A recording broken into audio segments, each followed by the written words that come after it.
fous un peu. J'ai dit que la grosse.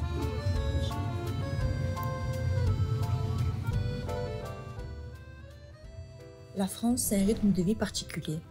Des gens particuliers. Nous avons rencontré un couple formidable. Yves et Laure sont ensemble depuis 48 ans. 48 ans. Près d'un demi-siècle. Leurs enfants, déjà adultes, petits-enfants. Yves a 75 ans, Laure 1 an de moins. Pourquoi ces chiffres? Vous allez comprendre. Nous allons raconter l'histoire de leur rencontre.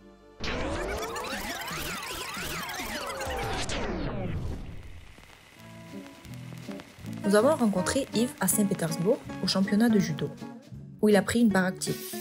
Toutes les formations, les consignes pour les jeunes, plus les visites de la ville, les vols, et je n'ai pas peur de ce mot, les fêtes. Yves n'a jamais rien raté. Je n'arrivais pas à croire, vu son âge. Certains jeunes ne mènent pas une vie aussi chargée. En apprenant à mieux le connaître, j'ai découvert qu'il a récemment fait un tour du monde. Et l'année prochaine, il envisage de prendre un train le long du Transsibérien. Avant cela, il se rendra à Moscou pour voir les sites de l'Anneau d'Or avec sa femme. Ensuite, il prévoit de visiter les volcans du Kamtchatka, de monter à bord du paquebot et de naviguer vers l'Alaska, puis vers le Canada. Le couple a déjà réservé tous les billets. Autrement dit, il ne reste plus qu'à faire les valises. Le couple a prévu 2 mois pour ce voyage. En France, la famille de Yves aime le golf, les balades, les rencontres entre amis, les cours de judo. En parlant de judo, Yves a commencé à le faire à l'âge de 64 ans. Et il a pu obtenir une ceinture noire. Désormais, il fait des exercices actifs plusieurs fois par semaine au club de Saint-Cyprien. Ce type d'arts martiaux est très développé dans la ville. Chaque année, il y a un tournoi international de judo entre filles et garçons.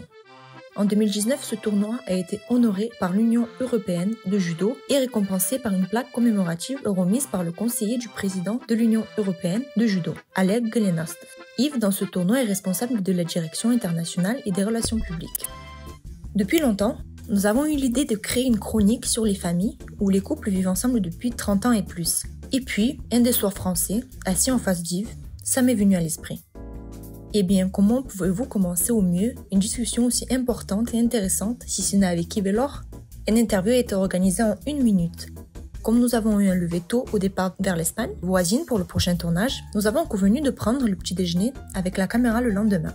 Yves a bu un verre de vin avec des huîtres, appelé sa femme et nous a serré la main. Et ensuite est rentré chez lui. Après tout, il devait se lever tôt. J'étais inspirée. Comment? Quel est le secret? Cet amour de la vie, cette passion de voyager à travers le monde, cette absence de peur et l'envie de vivre chaque seconde avec un sens et un mouvement. Et surtout, comment avez-vous réussi à porter l'amour à travers les années? Ce sera donc ça le sujet de notre conversation. On regarde l'objectif. Ouais. Ok. Bonjour, je suis Laure, j'ai 74 ans bientôt et je suis mariée depuis 47 ans et bientôt 48 ans avec Yves. Voilà. Bon, je suis Yves, 75 ans, je suis marié avec Laure, ici à ma gauche, depuis presque 48 ans.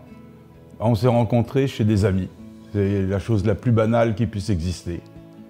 Chez des amis, et puis après j'avais été éberlué par Laure, je la trouvais magnifique, très agréable, enjouée, et puis après je lui ai demandé en mariage.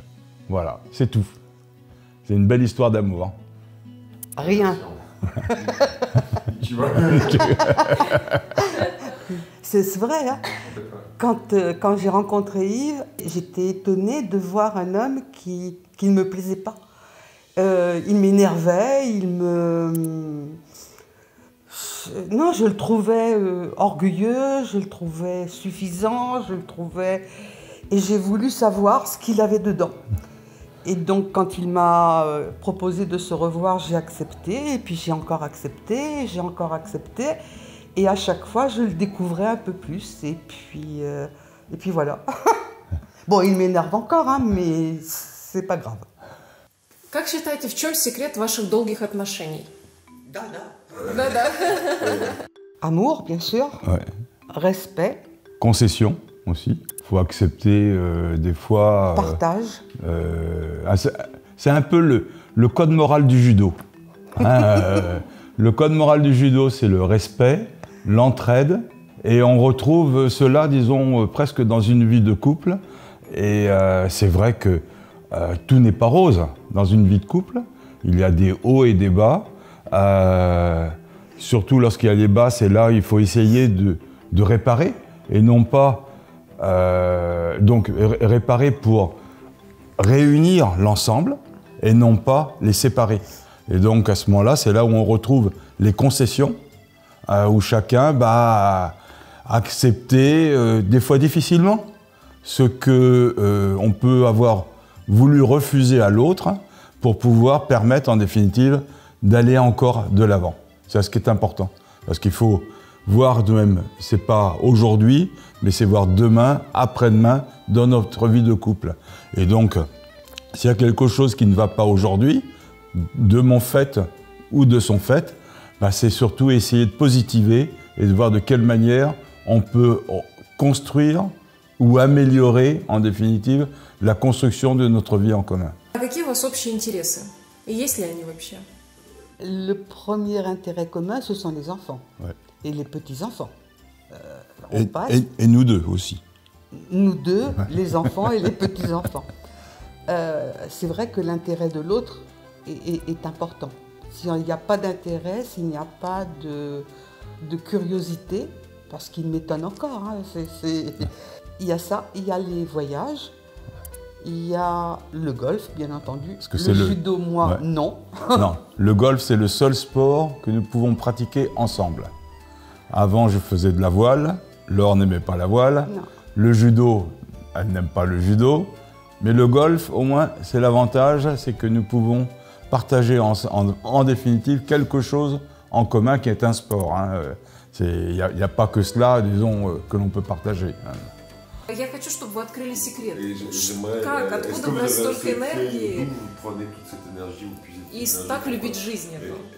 Non, le point déjà, pourquoi on est dynamique en définitive à notre âge,